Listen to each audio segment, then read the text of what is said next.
Bien-aimés dans le Seigneur, je vous espère tous en forme. Je vous salue dans le beau et précieux nom de notre Seigneur Jésus. Nous sommes toujours dans notre série Christ en nous. Jésus a dit, en ce jour-là, vous connaîtrez que je suis dans le Père, que vous êtes en moi et que je suis en vous. Et nous avons compris depuis là que Jésus faisait allusion au jour de la résurrection. À partir de la résurrection, les croyants auront cette opportunité, ce privilège-là d'être en lui et il sera en nous les croyants. Et Jésus a dit que c'est ça le privilège qu'il avait par rapport au Père, c'est-à-dire qu'il était dans le Père, que le Père était en lui. Et c'est ça qui a fait le succès de sa vie sur terre. Et pour les croyants aussi de comprendre ce mystère-là, ce privilège qu'il leur est donné. Parce que ça, ceux de l'Ancien Testament n'ont jamais eu cette opportunité. Que Christ soit en eux, c'est-à-dire la divinité en eux, et que eux, croyants aussi, soient en Christ. Mais bien aimé, c'est l'une des choses les plus inimaginables qui se soit passées dans la vie du croyant. Et aujourd'hui, nous voulons lire Jean le chapitre 1 et le verset 12. On nous dit là, mais à tous ceux qui l'ont reçu, à ceux qui croient en son nom, elle a donné le pouvoir de devenir enfants de Dieu, lesquels sont nés non puissants, ni de la volonté de la chair, ni de la volonté de l'homme, mais de Dieu. Ce passage-là fait allusion à ce qu'est la nouvelle naissance. C'est-à-dire que le croyant, en acceptant de recevoir Jésus dans sa vie, Christ vient demeurer en lui. Et automatiquement, un certain nombre de choses se passent dans la vie de cette personne. C'est que cette personne devient enfant de Dieu. Oh, mais mon Dieu, la plupart pensent que lorsqu'on dit vous êtes enfant de Dieu, c'est juste comme vous n'êtes pas enfant du diable, comme on a l'habitude. Ceux qui ne vont pas à l'église disent à ceux qui y vont, écoutez, nous qui sommes des enfants du diable, vous êtes des enfants de Dieu parce que vous allez à l'église. Non! Enfants de Dieu. Est-ce que vous imaginez que c'est l'une des raisons pour lesquelles Jésus a été tué? Parce que le jour où Jésus a employé cette expression-là d'enfant de Dieu, mais les Juifs, eux, ils ont compris en même temps. La Bible dit que les Juifs ont dit, mais nous allons te lapider. Et Jésus dit, pourquoi allez-vous me lapider? Parce qu'ils ont expliqué la compréhension qu'ils ont du terme enfant de Dieu.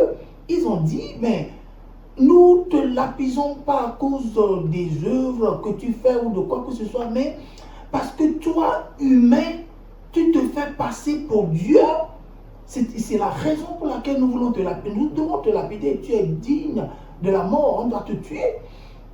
Et c'est ce que les Juifs ont dit à Jésus. Parce qu'eux, ils ont compris que quand quelqu'un devient enfant de Dieu à cause du fait qu'il a reçu Jésus dans sa vie, enfant de Dieu, c'est le mélange, la fusion, l'union entre la divinité et l'humanité.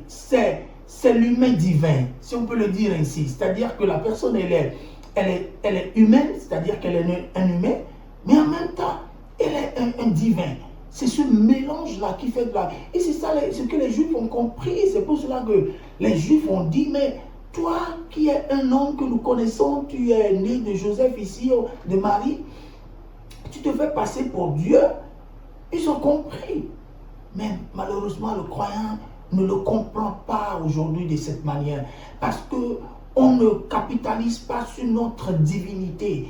On est humain, on le sait, mais on se limite à cet aspect-là des choses, cette connaissance-là. Ce qui fait qu'on le dit souvent, nous ne sommes que humains. Et il y a même une chanson comme ça, I'm just a human, I'm just a man. Je ne suis qu'un humain. Voilà. Et on supplie Dieu pour cela. Qui se rappelle qu'on n'est que humain. Non, c'est juste parce qu'on ne comprend pas ce que c'est que la nouvelle naissance. La nouvelle naissance, selon ce passage, fait de toi un fils de Dieu. Et un fils de Dieu voudrait dire, on l'a bien expliqué, lesquels sont nés non du sang, non ni de la volonté de la chair, ni de la volonté de l'homme, mais de Dieu, lesquels sont nés de Dieu.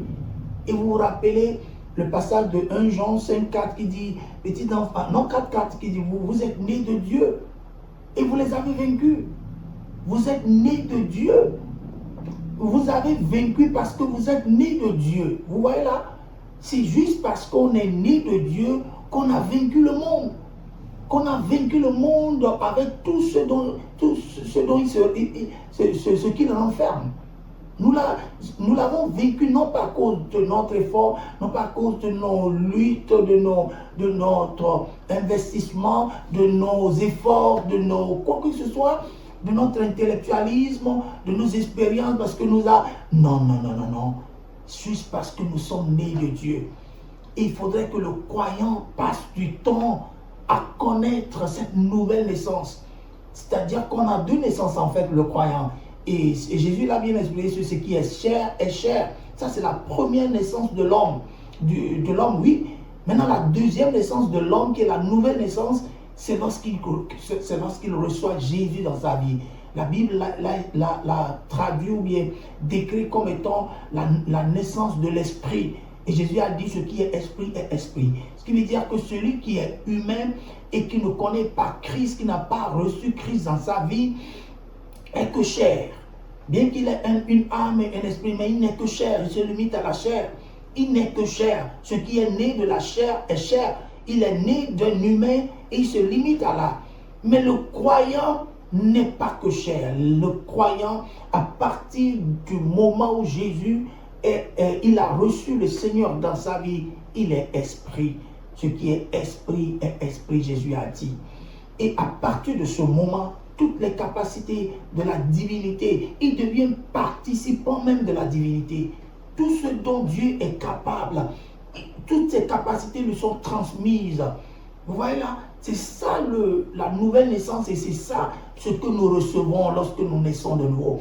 Et le christianisme en fait, c'est le fait de découvrir l'exploration, cette aventure-là, d'aller à la connaissance de cette nouvelle naissance et de marcher dedans. C'est ça le christianisme en fait. Ce n'est pas autre chose. Parce que c'est en apprenant, en allant à la découverte de soi, qu'on a le dessus sur tout. Ce qu'on recherche à partir de plein de choses, il faut aller sur cette montagne, il faut faire ceci, il faut faire cela. Vous aurez tout cela en découvrant vous-même, en découvrant qui vous êtes en Christ, en découvrant que vous transportez en fait la divinité en vous. Vous comprenez à partir de là que vous n'êtes pas que humain, vous n'êtes pas qu'un être humain. Vous n'utiliserez plus ce terme-là. Je ne suis qu'un homme. Non, tu es plus qu'un homme. Tu transportes au-dedans de toi la divinité, la pleine divinité. Parce que celui qui est en toi, on l'a décrit comme étant quelqu'un qui transporte toute la plénitude de la divinité en lui. Avec cette personnalité-là qu'il est assis en toi. Et vous savez quoi? Plus tu vas à la découverte de toi, plus tu as ta délivrance dedans, tu as ta liberté dedans, tu as ta domination sur le péché. Vous voyez là, parce que le croyant, lorsqu'on prend tout le temps à l'attaquer sur sa vie de péché, à lui dire qu'il n'a pas bien fait ceci, il devait faire cela, il devait le faire de cette manière, et c'est ça qui fait qu'il n'a pas droit à un certain nombre de choses de la part de Dieu, c'est ça qui fait qu'il mène à une vie d'échec et tout. Lorsqu'on lui prêche que le péché, on lui prend. Et certains disent qu'ils sont appelés juste pour la repentance, appeler les gens à la repentance, appeler le croyant à la repentance. Non, mais appelle le croyant à la découverte de soi. Parce que quand quelqu'un découvre qui il est, il se comporte conformément à cette nouvelle identité. Parce que le problème du genre humain, dans son entièreté, c'est un problème d'identité. Parce que plein de personnes ne savent pas qui ils sont. Mais vous êtes d'accord avec moi que dès que vous découvrez votre identité, je vous donne ce simple exemple. Quelqu'un qui ne savait jamais qu'il était un fils de roi et qui vivait, ou bien un fils de président, et qui vivait avec tout le monde de la manière dont tout le monde vivait, il vivait selon son entourage, son environnement. Le jour où il découvre que mais il s'était trompé, il n'était pas ce qu'il pensait qu'il était, il n'était plus que cela. Et on lui révèle que, mais écoute, tu es de la cour royale, tu es enfant de cette personne-ci. Avant même d'intégrer la cour royale, la pensée et le comportement de cette personne commencent par changer. Avant d'aller dans cette cour-là, pour apprendre les manières, les bonnes manières de la cour royale, tu vois déjà le comportement de cette personne qui commence par changer. Juste parce qu'il a découvert sa nouvelle identité. Je vous assure, le croyant, plus il découvre son identité en Christ, plus ce qu'on lui reproche, il les domine facilement. Je vous assure, plus vous découvrez, la vie en soi, c'est une affaire de connaissance là. Plus vous connaissez un certain nombre de choses, plus, je vous donne ce simple exemple. Je me rappelle une fois, j'étais en voiture et j'ai vu quelqu'un qui a mal conduit devant moi et je m'arrangeais à le croiser au niveau des feux tricolores pour lui dire, mais qu'est-ce que tu viens de conduire là? Et avec une face là vraiment bien conditionnée, préparée pour ça. Et je faisais tout pour arriver au feu rouge et le réprimander. Mais vous imaginez que quand je faisais toutes ces manœuvres là et que je suis arrivé au feu rouge, avant que je me rende compte, celui-là qui était en train de mal conduire, c'était une vieille connaissance. Et quand j'ai vu ça, j'ai découvert que, ben, écoute, ce n'est pas ce que je pensais, là, la personne est une connaissance. Au lieu que je la réprimande, j'ai plutôt souri, mais je lui ai plutôt envoyé des termes du genre, mais qu'est-ce que tu viens de conduire là? Mais ça va, ça fait longtemps, hein, tu es là. On a plutôt ri, on a plutôt souri. Vous voyez là, et ce changement-là a eu lieu juste parce que je viens de découvrir la personne que je voulais réprimander comme étant une vieille connaissance.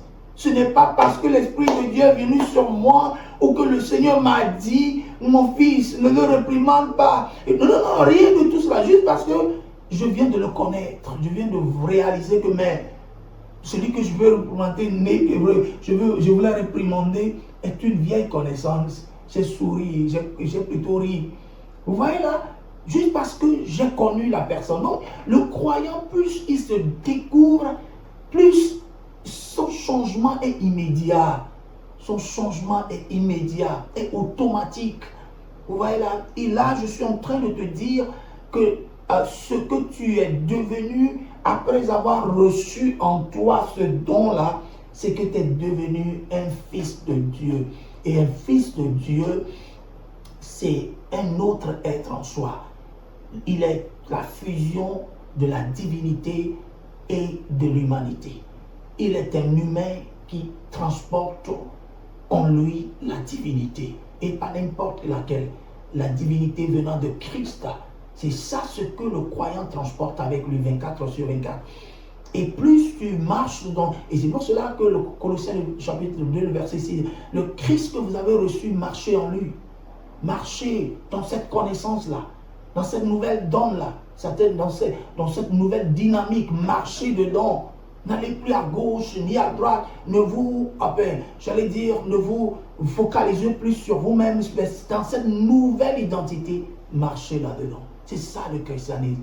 Je viens t'annoncer, je viens te réveiller sur cette connaissance-là aujourd'hui, comme quoi, depuis que tu l'as reçue, tu es un mélange, une fusion de la divinité et de l'humanité.